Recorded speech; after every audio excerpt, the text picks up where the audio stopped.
Comfort zone क्या है? Comfort zone नाम से ही क्लियर है, कोई ऐसी फील्ड या काम होता है जिसे करने में या रहने में एक्स्ट्रा एफर्ट न करने पड़े और जो आपको सुरक्षित लगे।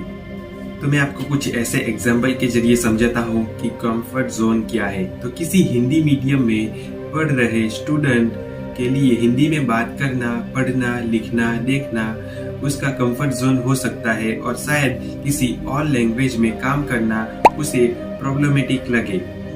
लंबे समय से किसी एक ही सिटी या कस्बे में रहने से जहां अनेक दोस्त हैं, परिचित और कामकाज संबंधित लोग हैं, उस जगह को छोड़कर किसी और जगह जाना, ये कंफर्ट जोन छोड़ना होता है।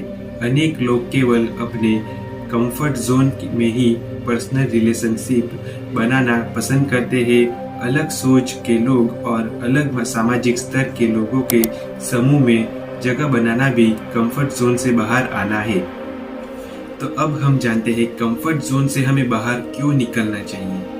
यदि चिड़िया का बच्चे अंडे के कंफर्ट जोन में ही रहना चाहे तो बिल्ली का बच्चा गिरने के डर से पेड़ पर ही ना चढ़े, कोई छोटा बच्चा घर के आरामदायक माहौल को छोड़कर स्कूल ना जाए, तो नौकरी दूसरे शहर में करने से डरते हुए लोग नौकरी जाना ही छोड़ दे, तो कंफर्ट जोन से बाहर निकले बिना जीवन नहीं चल सकता। ऐसा होना और करना पूर्णतः प्राकृतिक है। जरूरी है अपनी क्षमता और लिमिट समझकर सही दिशा में बढ़ना। तो मैं आज आपको 5 पावर टिप्स बताऊंगा जिसे आप फॉलो करके कंफर्ट जोन से बाहर निकल सकते हैं।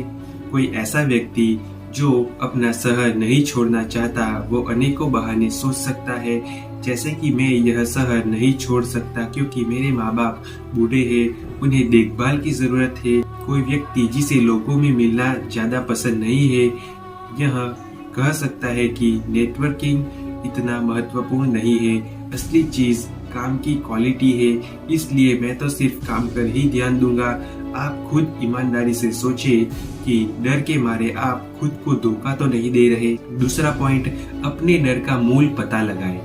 आप अपने डर का पता लगाते हुए सोचें कि आपको वास्तव में किस चीज से डर लग रहा है। हमेशा कुल्हाड़ी से ही लकड़ी काटने वाले को इलेक्ट्रिक वुड कटर से डर लग ही सकता है, लेकिन एक बार सावधानी से इस्तेमाल करने से डर हमेशा के लिए दूर हो जाता है।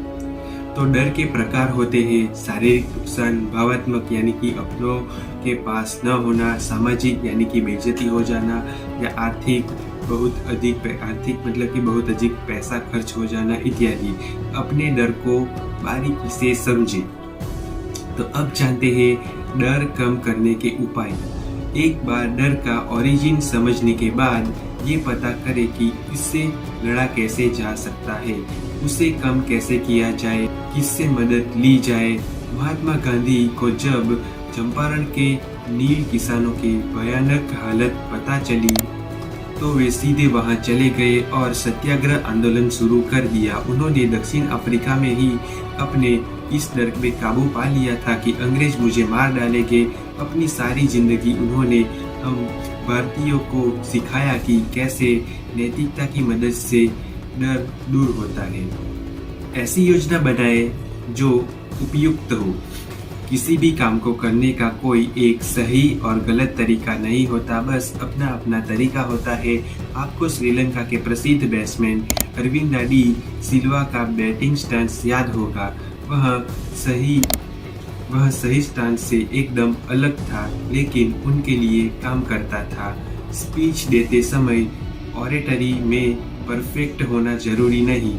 तो आप जिस भी फील्ड या क्षेत्र में है वहाँ पे एक्सपर्ट या एक्सपीरियंस वाले बंदों से हेल्प ले और उनकी नकल करें, लेकिन वो वाली नकल नहीं, अच्छी वाली नकल। कंफर्ट जोन के बाहर के किसी भी नए काम को करने से पहले उसी काम को बरसों तक कर रहे लोगों के अनुभव को जाने और उनकी बुद्धिमानी को परखे। आपका रिस्क कम होगा और कंफर्ट बढ़ता है। तो यही थी आज की वीडियो। अगर आपको इन्फॉर्मेशन अच्छी लगी हो तो वीडियो को लाइक, शेयर एंड सब्सक्राइब जरूर